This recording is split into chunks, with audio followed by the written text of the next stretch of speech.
Greetings, my friends, and welcome back to the Home Slice. Today we have our second installment of the EDC tournament series, and we are taking a very popular in recent days knife and putting it against a knife that was very popular in, I believe, the late 90s and early 2000s. Namely, the CJRB Pyrite with the alt reverse tanto and high flat grind. The Pyrite is an awesome design by CJRB, which is the budget arm of Artisan Knives. You may be able to see that they've got triangulated skeletonized stainless steel here for a very lightweight but very strong package, a very fidgety button lock, and it's got what Artisan has called up to this point of filming AR-RPM9 blade steel. If you caught Laren Thomas's recent video and article on it, AR-RPM9 blade steel is a bit of a misnomer, and this is actually something like 9CR 18 MOV or pretty close to 440C. It's just spray formed rather than poured as an ingot in the steel stage, which leads to smaller carbides and slightly increased performance. It stands to be a good medium performing steel for a very low budget price, and I really like overall the feel in the hand of this knife. I love the carry footprint is pretty small, and I think they've just done a good job with a lot of design details and very fun lock to play with. That, of course, is going to face off against one of the originals of the flipper world, the Kershaw Leek. The Kershaw Leek has a wickedly thin tip. It's 0.09 inches thick, or about 2.3 millimeters. It has a spring bar that launches this thing out, makes it a little bit harder to close, but very, very nice opening action. This is actually my wife's Leek, and she has been carrying it forever and ever, and I've put a nice dual grit edge on it for today. It's got a deep hollow grind and should be a good slicer. This overall theme of this series is actually knives that are comparable in some ways, but we're taking flat ground knives or knives with flat grinds versus hollow ground knives. So last time we carried the hollow grind first. This time we're going to be carrying the knife that's ground flat, that being the Pyrite first. The edges that went onto these guys are both dual grit edges, so I sharpened one side of it with only 250 grit diamond. Last time I did CBN, this time I'm going to try out diamond and see how I like it. The other side has been taken up to a 3000 grit Japanese waterstone. Happens to be a Suhiro Serax that's been performing really well in my dual grit edges lately. The lowest best reading that this Pyrite has hit was 86 grams best, and I'll get that on screen now. The lowest best reading that this Kershaw Leek took was a 99 gram reading. This comes to us in 14C28 in steel by Sandvik. So both fairly fine grained steels, both like a good amount of carbon, 0.6 to 0.9%, and both of them a very, very thin carryable profile. Both of them a pretty good footprint, the Leek being legendarily small. Both of them having round about 3 inches of edge. If you line them up, they're just about the same, with the Pyrite maybe getting a little bit more edge from the roll, but very good, useful amount of edge length to the carry size, very minimal, lightweight, convenient, fidgety designs. Let's get into this. I'll put up right now all of the measurements that I really care about and a few shots of the knives for you to look at their beauty. And then we'll have some video of me coming back in a couple of weeks, having carried each of them for 1 week, deciding on a winner. I'm trying to get better with practical sharpness demonstrations, though I'm running out of arm hair. You can see that is spraying hair off of my arm, and the Leek similarly. It's a bit hard to find some hair. Both shaving very, very well, very cleanly. Easily cursive cutting, printer paper, flawless push cuts. Doing real good there. Pyrite. Oh, a little bit more hesitation in spots actually on the cursive cut than the Leek has. That 14C28 in is very fine grained stuff. Not bad if you take it a little delicately. I'm actually not the best at cursive cuts, to be honest, but that's going pretty good. And let's see how our push cuts are looking. I don't know, even though the best score would tell us that the Pyrite is sharper, I have a feeling the Leek is going to give it a run for its money with that 14C28N.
Alright, on this episode, because I carried Dani's Kershaw Leek, I figured I needed to give Dani a knife to carry to replace it, and figured we'd have her give just a micro review of her experience here, which, having just had a fourth baby, was pretty minimal, you know. Pretty minimal, yeah.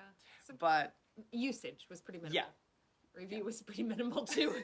We'll see. The review could be really great. Here we are. I'll elaborate. I decided that, thinking about the design things that Dani likes about her Kershaw Leek, stainless steel, clean, sort of thin, that the CJRB Pyrite would be a good alternative to try out. This is like all the rage, and like, you're all good. My wife is bored by Chinese folders, guys. Not what I meant. I know. This has been all the rage since what, 2022? And the Kershaw Leek has been going strong since like the year 2000. So, oh, really? That long? Yeah, like first spring assist, I think Ken Onion designed. It was a whole thing, and it's lasted for decades. So, give us your thoughts, Dani. What did you think of carrying this compared to your normal EDC? Okay, so I noticed it was a little bit bulkier in my purse. Do you want to hold up the Leek next to it here so we can see? The Leek. Yeah, a little bulkier that way. Quite a bit bulkier that way. Yeah. Yep. Okay. So it was just a bit like chunky inside my purse. I really only used it once when I was making the kids. We did a picnic lunch. So I chopped up carrots, cucumbers, some salami, some cheese, and I used that. And I noticed, I think the biggest difference that I noticed was that you might have to interpret that's okay, language for me. Yeah, that's fine. But it seemed like I was wedging through things rather than slicing through things. It seemed, I guess, whiter, like the blade was whiter. Yeah. Not quite as... largely a function of like overall thickness, basically. If you hold up your knife with the spine out, the Kershaw Leek is like unnaturally thin, but it's amazing for kitchen-y stuff. Yeah, look at how much more of a laser that is. Yeah. So that's where it's at right there. It's also got a hollow grind, which they can tend to bind up, but they thin it out at the tip so much that it almost doesn't affect. I noticed that as well, that sliced better in apples, carrots, and apples. I don't think I noticed it as much in the cucumber, but the apples, the carrots, and the cheese. Oh yeah, that's good. Yep. Okay. And then second thought didn't have time to get used to the opening mechanism of the button, did you? The opening mechanism was I didn't do it one-handed. I had to think through, Gabe told me there's a button to find, so I had to find the button. Well, there's a learning curve, yeah. And then I think the other thing I noticed was that it seemed like I was running out of knife while I was trying to chop my carrot. So it seemed like it was, is the blade shorter? I don't know if the blade's shorter. I think it's a function of like the functional edge length. So hold it up edge to edge here and let's look at. Like that? Yeah. Yeah, see you've got a couple extra millimeters of edge, functional edge, even though the overall footprint is like the same size but much less wide. Yeah. So yeah, I think that's valid. Yeah. Okay, there you go. That's my review. Some review from a normal person. Thank you very much. We had a picnic lunch. It worked. So. If you carried it all the time, you would I'd get used to it. Probably like it. Yeah. But having experienced the leak, are you leaning like that you like that a lot better? I would lean towards the leek. Yeah, I wouldn't replace my leek with that one. Awesome. Okay. Thanks, babe. Well, you've heard from Dani, and so you've heard the voice of practicality, but here we are at the end of this episode, and which knife am I going to choose as the winner of this leg of the EDC tournament? Well, I have a few conflicting thoughts, but the main impression that I have is that these two knives are actually fairly evenly matched in terms of utility and convenience.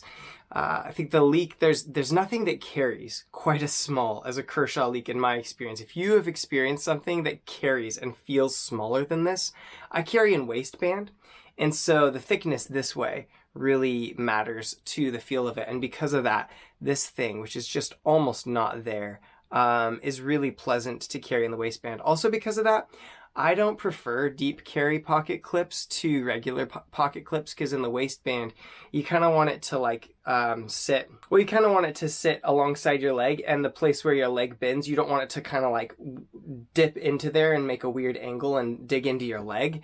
And so, anyway, I don't know if any of you guys do waistband carry, if you guys are all pocket guys, but for me, it didn't even feel like it was there, and I had forgotten. Because I wasn't any good at sharpening back when I carried a Kershaw Leek. So I had forgotten how incredibly slicey this blade profile is. And I actually quite enjoyed it. There are a few things where I didn't love the hollow grind. And there were a few things where the grip felt a little hard to keep a hold of because there's so little knife there. For instance, there's a bunch of flax plants, and flax is this really fibrous, tall bladed grass kind of looking thing, and I trimmed them back as I walked to work, and it was a little scary to plunge this Leek through the flax. I could use this section really efficiently, but where the grind kind of flared out, it wasn't quite as nice. And the handle's so rounded, I kept feeling afraid with my hands getting wet from cutting the wet flax, which had dew on it, that I might slip out of my hand and go for a ride. Where the Pyrite, it feels, I guess, maybe that's one thing that I would say about the two knives. The Pyrite feels more like an EDC work knife fusion than the Leek does. The Leek feels like a dedicated everyday carry just in case you need a really minimal slicey knife, and it's really good for that. It's actually exceptional for that. And in terms of the best reading, they both, after a week, plateaued out at about 250 grams best, which is a great rating. I really enjoyed the AR-RPM9 blade steel, to be very, very honest. It takes a good dual grit edge, and I would say the working edge and the slicing, the back and forth slicing ability of the Pyrite was a little bit better, where the smoothness and the push cutting ability was slightly better on the Leek, with that super, super finely structured 14C 28N steel with high toughness. So good edge stability, but really good aggressive working edge. So it's kind of down to, what do you want? Like, do you want more of like an easy to carry sort of EDC work knife fusion? Or do you want like it's almost not even there slicer? I have to give some notes here because I literally, I bought one of these like a year after they came out in 2001. And for those of you who have been around since the inception of this knife in the knife community, you know that the good thing about the year 2000 was that the world didn't end. That's a shout out to all you millennials.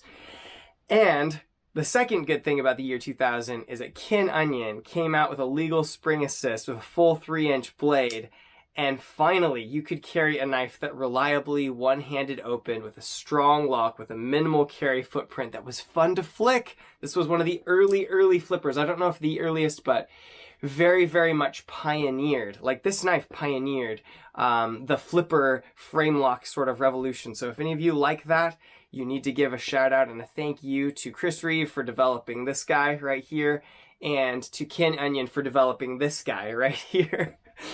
Now, funny observations, 20 something years later, okay? We're no longer worried that the knife is going to spring open in our pocket. Like, there's no double lock on this knife at all, even though the action is, it's not assisted, but it's very smooth opening. So we've left this behind. This was like the crutch that the world needed to get over the fear of smoothly opening knives, is this little double lock where you can't open it unless this thing is slid back. Carrying this again, I just thought that was so hilarious. I was like, oh look, we used to be scared of that. So good. Another observation that's funny that just sort of denotes the passing of time is that, like, you didn't used to be that worried about like all these multiple different ways of opening a knife, although you can reverse flick a leek. In fact, we've come to this place and I really enjoy the fidgetiness of this Pyrite. I'll get to this knife in just a second. But something that really strikes me is like the simplistic ruggedness of this design, and it just launches that blade out and slams it into the stop bar, and then it's a bit of a job to kind of push it back in. It's not that bad, but we've gotten so much more about, oh, how smooth can we get the pivot so that it's in, it's out, it's in, it's out, it's fidgety. These are sort of reflective of our values now with the Pyrite. And back in the day, it was just about like, oh, it doesn't blade centering? What is that? Lock up? What is that? It's got decent, but this is a knife just built to like launch open and work. Like, that's pretty much where the Kershaw Leek is at. That takes us over to the Pyrite. What do I think about the Pyrite? I have to say, I don't actually say this about knives that often in the EDC world, because there's usually this thing and that thing that I can sort of pinpoint that I didn't really enjoy. But I actually love, I'm comfortable saying this, I actually love the CJRB Pyrite.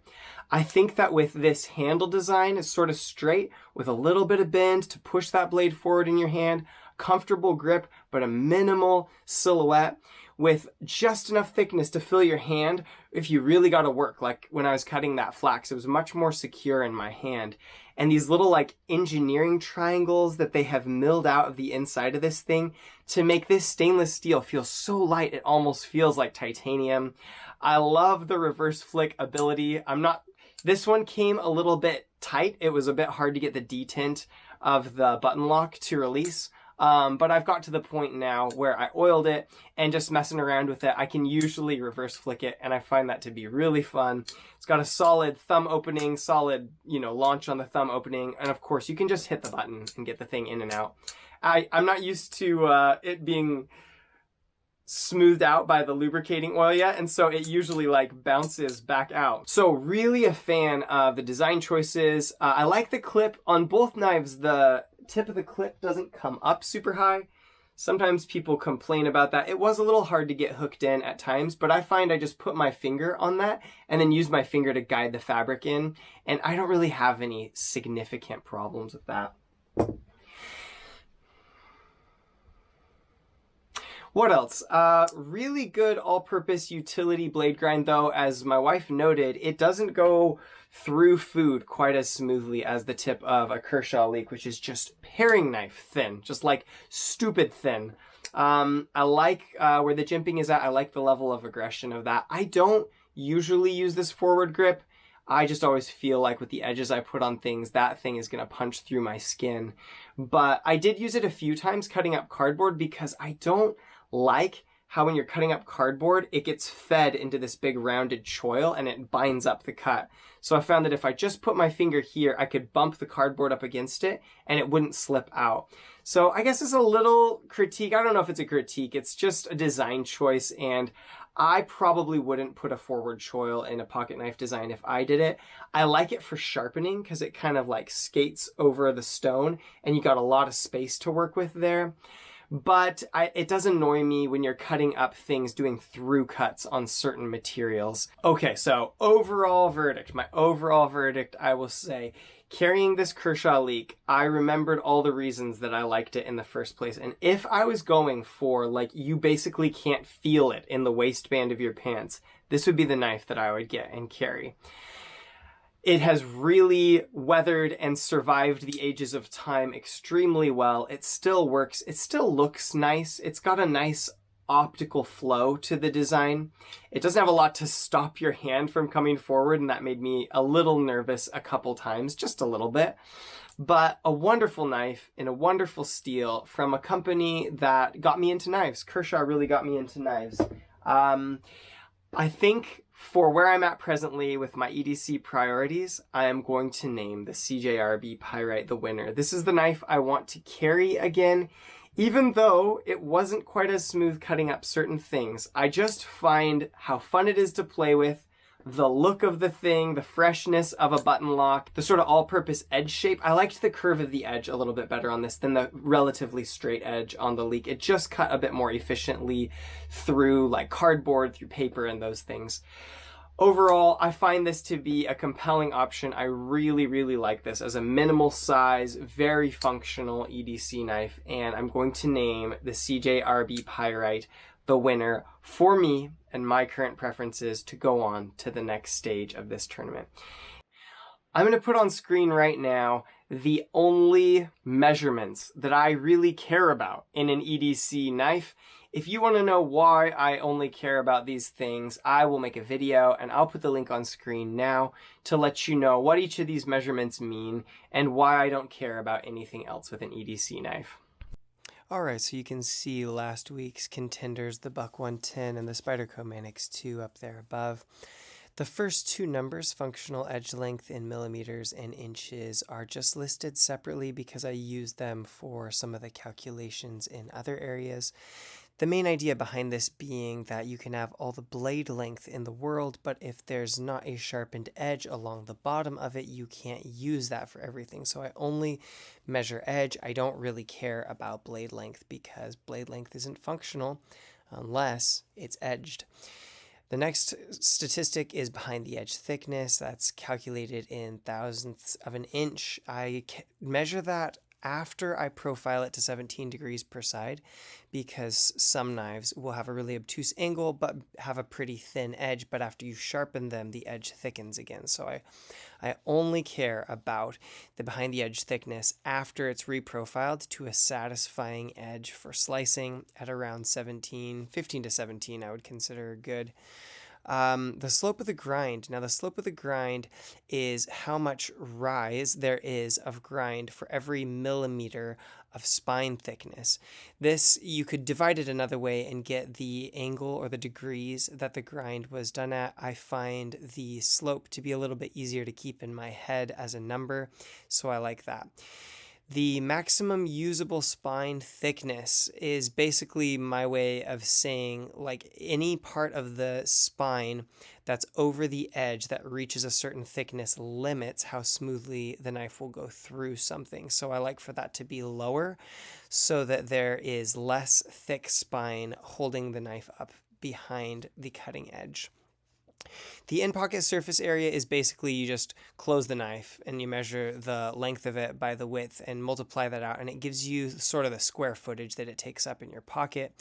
The last two are sort of contrived, but they're ratios I'm working on that are like the square footage in your pocket versus how much edge you get, or different various things. If you want more info about this stuff, I could do a whole video. Just tell me in the comments that that's what you want, and I will get back to you on it. If you want to catch the last episode where I carried a Buck 110 that was reground to be really thin behind the edge against a Manix 2 in Spy 27 steel, I'll put a link for that on screen now. For the rest of you, I'll say peace out from the home slice. You guys take care. Bye.